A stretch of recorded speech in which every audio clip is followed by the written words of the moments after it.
땅이 없어서 돈을 주고 샀을 만큼 그때 아직 약속은 이루어지지 않았습니다마는 동서남북 온 땅이 자신의 가나안 땅이 자신의 땅이 될 것이라는 것을 하나님께서 그 약속을 해주신 대로 믿고 죽었습니다. 그런데 그 아브라함이 과연 이 말씀에 대해서는 어떻게 이해하고 죽었을까 하는 것입니다. 내 자손들이 후손들이 나중에 400년간이나 종살이를 한다. 우리가 오늘 이것이 도대체 하나님께서 어떤 계획을 가지시고 무엇 때문에 무엇을 우리에게 보여주시기 위하여서 이런 역사를 하셨는가 하는 것을 우리가 오늘 생각해 보기를 원합니다. 왜 그런가 하니 400년의 세월 동안에 남의 종살이 노예살을 한 것이 얼마나 고통스러운가 하는 것은 우리가 지금 피라밋을 보면 알 수 있습니다. 돌 하나가 수십 톤이 되는 그 어마어마한 돌을 무슨 수로 옮겼겠습니까? 전부 다 사람의 인력으로 그걸 옮기지 않았겠습니까? 그런 만큼 이 히브리 노예들이 운명은 가혹했던 것입니다. 그런데 그럼 과연 하나님이 왜 그렇게 하셨는가 하는 것을 우리가 16절에 답을 찾을 수가 있습니다. 16절에 보면은 내 자손은 4대 만에 이 땅으로 돌아오리니 이는 아모리 족속의 저악이 아직 가득 차지 아니함이니라. 하나님께서 너의 자손들이 400년 종살이를 하지만은 기필코 돌아올 것이다.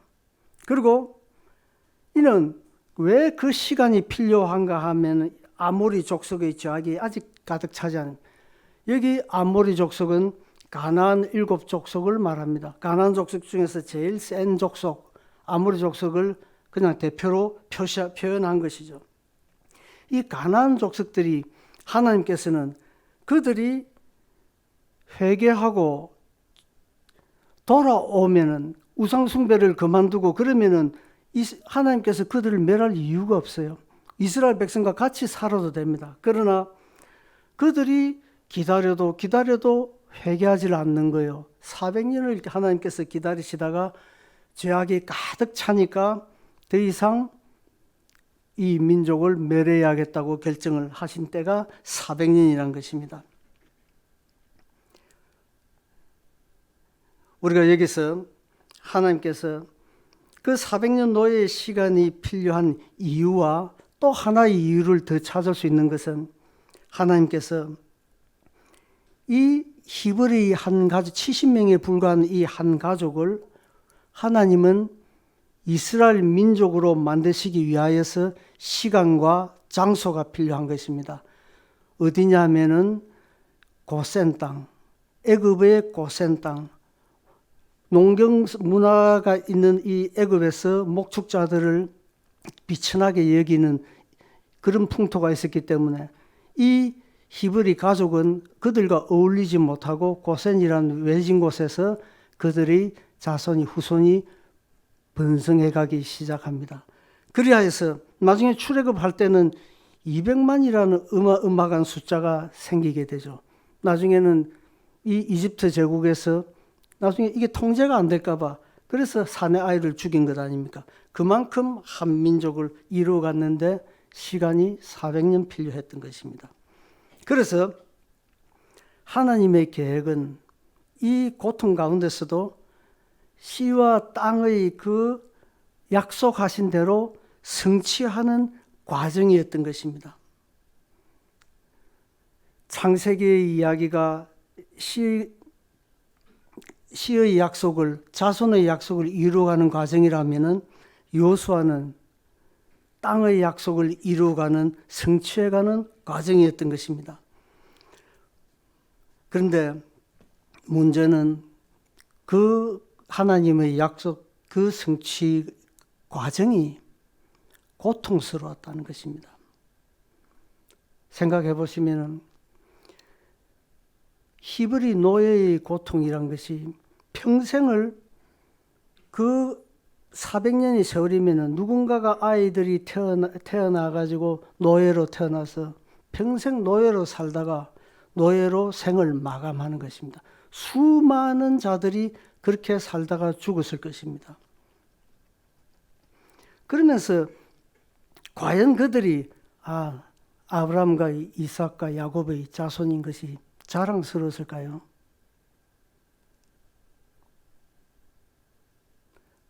평생 노예로만 살다가 죽었는데 어떤 자부심이나 그 기쁨이나 하나님의 자녀로서의 그 행복함을 과연 느꼈을까 하는 것입니다. 어쩌면은 우리도 우리 삶에서 유사한 감정을 느낄 수가 있다는 거예요.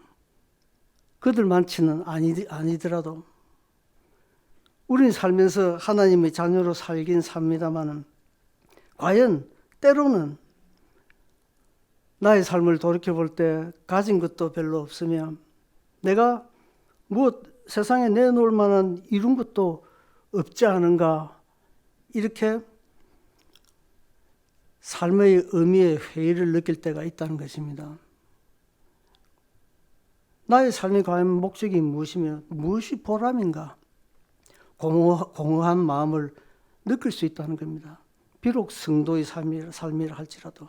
그러나 히브리 노예도 그랬고 우리도 마찬가지인 것은 하나님의 계획을 보지 못하고 짧은 자신의 인생 그 기간, 그 생각 때문에 이러한 낭망된 생각을 할 수 있다는 것입니다. 그래서 우리가 하나님의 계획을 이해하는 것이 중요합니다. 이 모든 것이 하나님 나라를 완성해 나가는 과정이라는 것을 이해하는 것이 중요합니다. 오늘 이 본문이 하나님의 목적, 하나님의 계획, 하나님의 방식, 구원의 방식, 이 모든 것을 우리에게 말해주고 있습니다. 14절에 보게 되면은 결국은 그들이 섬기는 나라를 내가 징벌을 할지며 하나님께서 때가 되면은 그 종살이에서 해방시키시겠다고 약속하십니다. 그 기간이 400년이 걸린 것이죠. 여러분, 애굽 즉 이집트 제국은 말이죠, 역사상 최고 오래간 제국입니다. 제일 막강했던 제국이고, 그렇기 때문에 400년 종살이한 이 히브리 노예들로서 힘으로서는, 자기들 힘으로서는 절대 벗어날 수가 없습니다.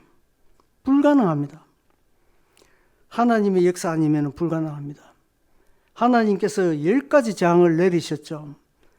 하나부터 9번째 재앙까지 다 했어도 놓아줄 것 같으면서도 다시 잡아오고 안 통했어요. 맨 마지막에 10번째 재앙 때 해결한 방법이 무엇입니까? 동물의 피였습니다. 양의 피. 결국은 양의 피로, 동물의 피로 말미암아서 이스라엘 백성이 해방될 수 있었던 것입니다. 여러분, 여기서 우리가 이 말씀에서 이 출애굽의 사건에서 분명히 알아야 할 것인 게, 우리 역시 죄의 사망의 종살이를 하는데 400년 애굽 종살이와 같이 우리 힘으로는, 인간의 힘으로는 결단코 해결할 방법이 없는 것입니다. 36년 일본 치하에서의 그 사건만 해도 그렇게 우리에게 영향을 줘왔는데, 100년이 지난 지금에 있어서도 지금도 일본에 대한 무슨 말들이 많지 않습니까? 400년 종살이를 했다 하면은 어지간한 민족은 어느고 민족이 정체성이고 뭐고 아무것도 남아있지 않습니다. 그러나 하나님께서 그들을 별도로 고센에 모아서 그들이 종족들만 같이 히브리 종족만 모아 놓으니까 그게 유지되었던 거예요.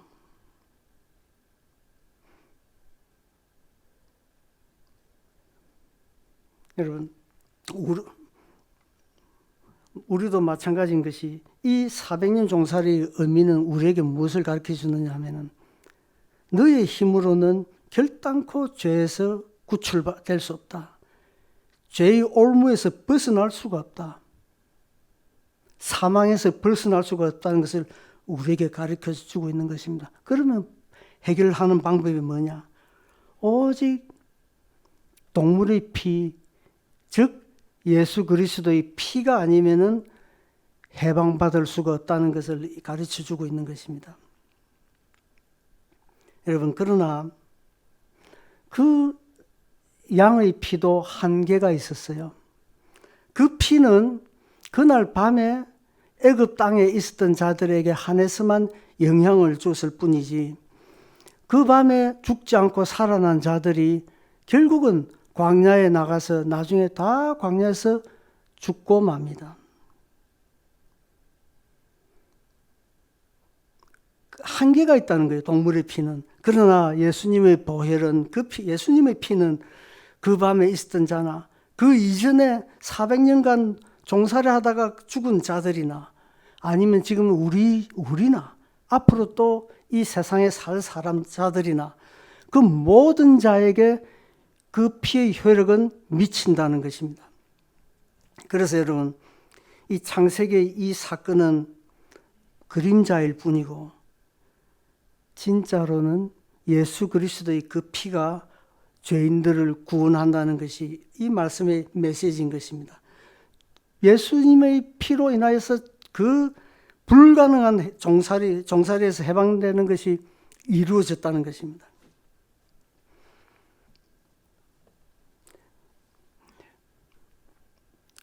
여러분, 우리가 기억하시기에 예수님께서 베들레헴에 태어나시고 난 다음에 그 마을에 무슨 일이 일어났습니까? 유아들의 학살이 일어났죠. 헤롯이 자기 왕권을 지키기 위해서 2살 밑으로 애들을 다 죽여버렸죠. 그때 주님의 부모들은 공포에 휩싸였을 것입니다. 어린 아기 예수님을 안고 어디로 도망을 가야 할까? 서쪽으로는 바다니까 갈 수가 없고, 오른쪽으로 가면 광야로 가야 할까? 북쪽으로 올라가면 또 역시 헤롯 왕국이니까 가봐야 되지 않냐고. 그러니까 로마의 힘이 뻗치지 않는 곳, 분봉왕 헤롯의 힘이 뻗치지 않는 곳, 자기들 나름대로 생각한 것은 남쪽 애굽밖에 없었다는 것입니다. 그래서 아기 예수님을 안고 애굽으로 도망을 가버렸어요. 몇 년을 살았습니다. 그런데 여기서 좀 우리가 의아한 것은, 지금 생각해 보면은 이 역시 성령께서 인도하신 역사인데 왜 그러셨을까? 성령께서 하나님의 아들이 이 세상에 오신 목적이 분명하고 하나님이 지켜주시면은 사실은 베들레헴에 있든지 아니면 헤롯 왕궁 앞에서 산다 할지라도 죽임을 면할 수 있을 터인데 왜 그 밑에까지 도망을 갔을까? 인간으로서는, 마리아 요셉으로서는 이해할 수가 있죠. 그러나 성령께서 인도하신 목적을 우리가 찾아볼 수가 있는 것입니다.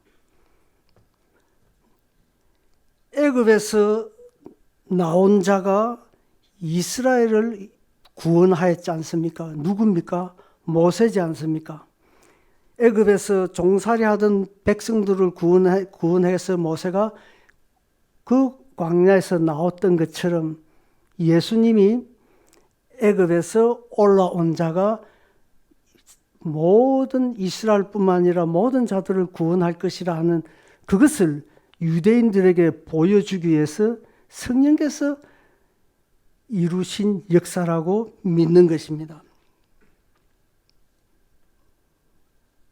모세의 이미지를 유대인들이 모세의 이미지를 가지고 예수님을 이해할 수 있게 하기 위해서, 모세는 그림자일 뿐이고 예수님이 진짜인 것입니다. 그걸 보여준 것이죠. 그 양의 피는 그림자이고 가짜이지만은 예수님의 피가 진짜로 천하 만민을 구원할 피구나 하는 것을 가르쳐 준다는 것입니다. 이 진리를 가르쳐 주기 위해서 이 히브리 민족을 본보기로 애굽 땅에서 종살이하고 양의 피로 출애굽을 시키고 거기서 해방을 시켰던 것처럼 예수 그리스도의 피로 인하여서 모든 자가 절대로 불가능한 죄에서 사망에서 벗어날 수 없음에도 불구하고 예수 그리스도의 피로 구원을 얻게 하는 것을 우리에게 가르쳐 주는 것입니다. 또 한 가지 이제 가나안 족속에 대해서 우리가 살펴봅시다. 하나님께서 가나안 결국 7 족속을 멸하십니다. 그런데 여기서 우리는 많은 불신자들과 타 종교에서는 하나님의 이미지에 대해서 오해를 합니다. 어떻게? 잔인한 하나님, 자기 이스라엘 백성만 편애하는 하나님, 다른 이방인들에게는 인정사정 없는 그러한 하나님으로 오해를 하는 것입니다. 지금도 마찬가지인 게 시오니즘이란 말을 들어보셨나요?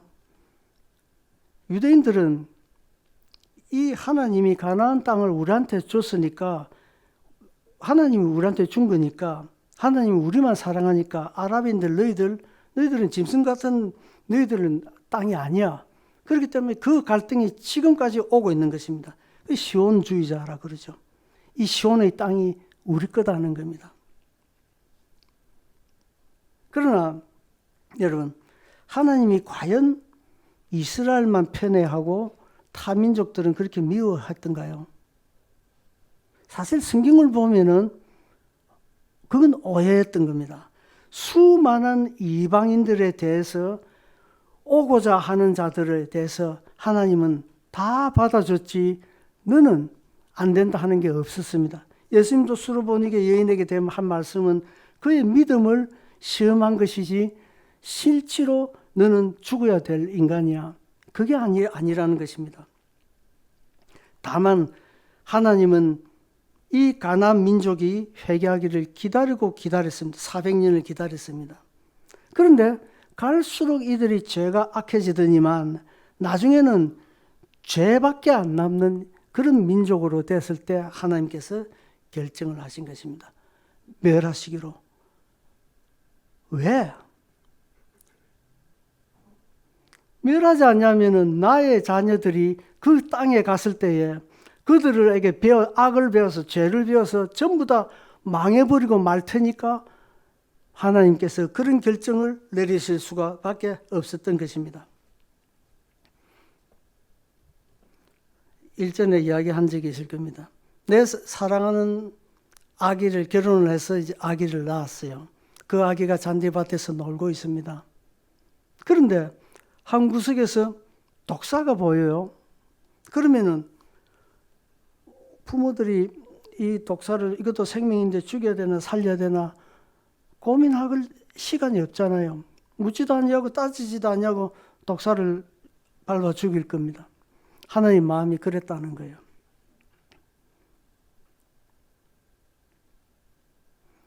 하나님은 그들의 죄악된 그 죄를 미워한 것이지 그 인간들을 미워한 것은 아닌 것입니다. 그러니까 무슨 말이냐? 그들이 아브라함의 자손이 아니기 때문에 멸망시킨 것이 아니라, 이방인이기 때문에 멸망시킨 것이 아니라 그들에게 죄악된 것이 있었다는 것입니다. 죄 때문에 멸망을 시켰다는 것입니다.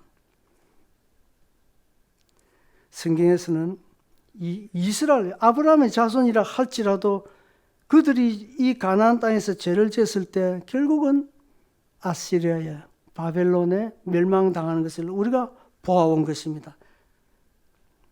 하나님은 그러한 분이지 편애하거나 하나님께서 어떤 인간을 사랑하고 어떤 인간을 미워하고 그러지 아니하신다는 것입니다. 이야기에서 우리에게 주는 이야기 메시지는 무엇인가 하면은 그 하나님께서 아모리 족속들이 회개하기를 기다렸지만 결국은 그 죄가 차서 넘쳐서 그들이 망했습니다마는 지금 하나님은 아모리 족속 400년을 기다린 것 같이 불신자들의 그들의 회개를 그들의 구원을 기다리고 있는 시대입니다. 그래서 예수님께서 오시고 2000년이 지난 이 말세의 때가 바로 어떠한 시대냐 하면은 하나님의 기다림의 시대, 이방인을 위한 하나님의 사랑의 기다림의 시대, 그것을 선교의 시대라 말할 수 있습니다. 지금은 하나님께서 구원하신 자를 이제 마지막으로 모으시는 시대, 하나님의 모든 계획이 이루어져서 메시아가 2000년 전에 오시고 또 2000년이라는 세월이 지났습니다. 이제 남은 것은 메시아의 재림뿐입니다. 예수님의 재림. 그렇기 때문에 이 재림의 기간까지, 그럼 재림이 언제 이루어지는가 아무도 몰라요. 14만 4천 명이라는 상징적인 숫자가 이루어지는 그날 재림이 임할 것입니다. 그때는 아무도 모릅니다. 그러니까 지금은 이방인들이, 불신자들이 하나님이 정한 숫자만치 회개하고 그들이 예수 그리스도를 영접하는 그 시점까지 기다리는 시간인 것입니다. 그래서 지금이 선교의 시간이라 말할 수 있는 것입니다. 이 말은 우리 주위에 아모리 족속이 있다는 거예요. 회개할 자가, 구원받을 자가 우리 주위에 아직 남아있다는 거예요. 이 나라에도, 남의 나라에도, 저 나라에도 남아있다는 것입니다. 하나님 보시기에 아브라함의 자손인 저 유대인, 이스라엘 땅에 있는 유대인들이나 아니면 우리나 아니면 저 밖에 있는 불신자들이나 똑같이 사랑스러운 영혼들인 것입니다. 선교라 하는 것은 우리 이 하나님의 나라가 완성이라는 그 마지막 역사에 같이 참여하는 행위라 말할 수가 있겠습니다. 우리 역시 100여 년 전에는 참 외국 선교사들이 보기에는 이게 될 민족인가? 이게 가능한 일일까? 의아한 그러한 민족에 불과하였습니다. 그러나 지금 그 열매로 여러분과 제가 앉아 있지 않습니까?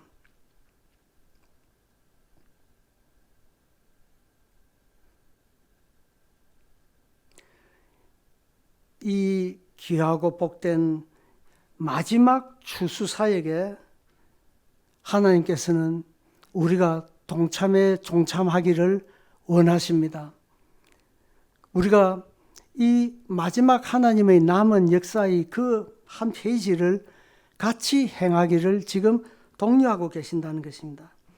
사실은 우리는 선교는커녕 죄의 종살이, 죄의 노예 상태에서 허덕이고 있을 운명의 사람들일 뿐이었습니다. 여기서 하나님이 여러분과 나를 많은 자들 중에서 택하고 건지시고 하나님의 그 귀한 사역을 우리에게 허락해 주신 것입니다. 이 허락하심을 곰곰이 생각하면서 우리가 감사하는 우리로 나아가기를 바랍니다.